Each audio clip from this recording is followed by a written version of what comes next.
Saya akan membahas materi mengenai protein dan metabolisme protein. Saya mengambil referensi dari Jurnal Kesehatan Masyarakat yang berjudul Fungsi dan Metabolisme Protein dalam Tubuh Manusia. Protein ini adalah zat yang paling penting dalam setiap organisme dan juga merupakan bagian dari semua sel hidup yang merupakan bagian terbesar tubuh setelah air.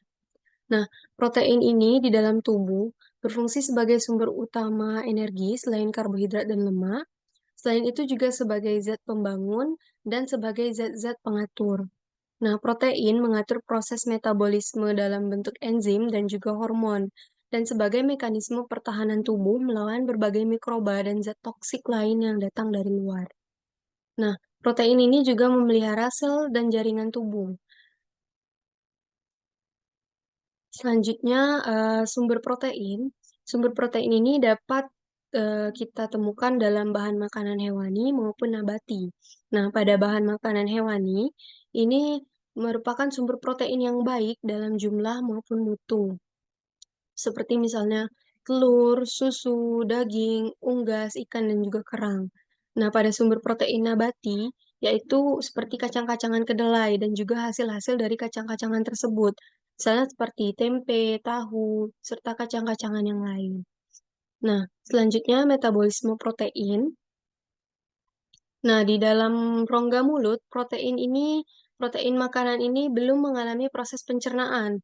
Nah, di dalam lambung terdapat enzim pepsin dan HCl yang bekerja sama memecah protein makanan menjadi metabolit intermediate tingkat polipeptida, yaitu pepton, albumosa, dan proteosa. Nah, di dalam duodenum, protein makanan yang sudah mengalami pencernaan parsial lalu dicerna lebih lanjut oleh enzim yang berasal dari cairan pankreas dan dari dinding usus halus. Nah, pankreas ini menghasilkan enzim-enzim proteolitik, tripsin, dan juga kemotripsin. Nah, sedangkan sekresi dinding usus itu mula-mulanya hanya terdiri atas satu enzim yang diberi nama erepsin. Namun kemudian ternyata erepsin tersebut merupakan campuran dari sejumlah enzim oligopeptidase, yaitu yang memecah ikatan oligopeptida.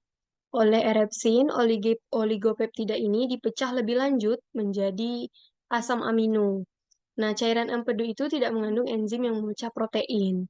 Dalam usus halus, protein makanan itu dicerna total menjadi asam-asam amino yang kemudian diserap melalui sel-sel epitelium dinding usus.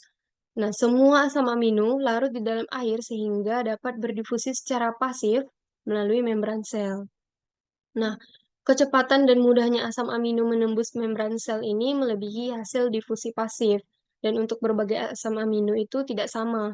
Ada yang lebih mudah dan juga ada yang lebih cepat. Tetapi ada yang lebih lambat juga penyerapannya. Nah, bahkan asam amino ini dapat diserap menentang suatu gradien konsentrasi yang tidak mungkin terjadi pada difusi pasif. Saya mengambil salah satu kasus, yaitu malnutrition akut.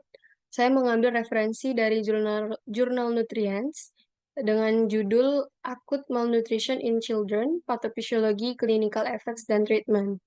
Jadi malnutrition akut ini adalah defisiensi nutrisi yang diakibatkan oleh kurangnya asupan energi atau protein. Nah, anak-anak dengan malnutrisi akut primer ini biasanya terjadi karena kurangnya pasokan makanan yang disebabkan oleh faktor sosial, ekonomi, dan juga lingkungan. Nah, malnutrisi akut sekunder ini biasanya disebabkan oleh penyakit mendasar yang menyebabkan hilangnya nutrisi secara tidak normal, peningkatan pengeluaran energi, atau penurunan asupan makanan. Nah, malnutrisi akut ini menyebabkan perubahan biokimia berdasarkan mekanisme metabolik, hormonal, dan juga glukoregulasi. Salah satu contoh penyakitnya yaitu maramus. Nah, maramus ini merupakan eh, berhubungan dengan penyusutan otot. Nah, maramus ini adalah sindrom malnutrisi akut yang sering terjadi karena disebabkan oleh kurangnya asupan energi selama beberapa bulan bahkan beberapa tahun. Nah, hal ini diakibatkan oleh respon adaptif adaptif fisiologis tubuh terhadap kelaparan sebagai respon terhadap kekurangan energi dan semua nutrisi yang parah, ditandai dengan, pengecilan jaringan tubuh, khususnya otot dan lemak subkutan. Biasanya merupakan akibat dari pembatasan asupan energi yang parah. Nah, biasanya pada anak-anak di bawah usia 5 tahun, ini adalah, kelompok-kelompok yang sering, terkena penyakit, Maramus ini, karena kebutuhan kalori mereka yang meningkat dan kerentanan terhadap infeksi yang meningkat.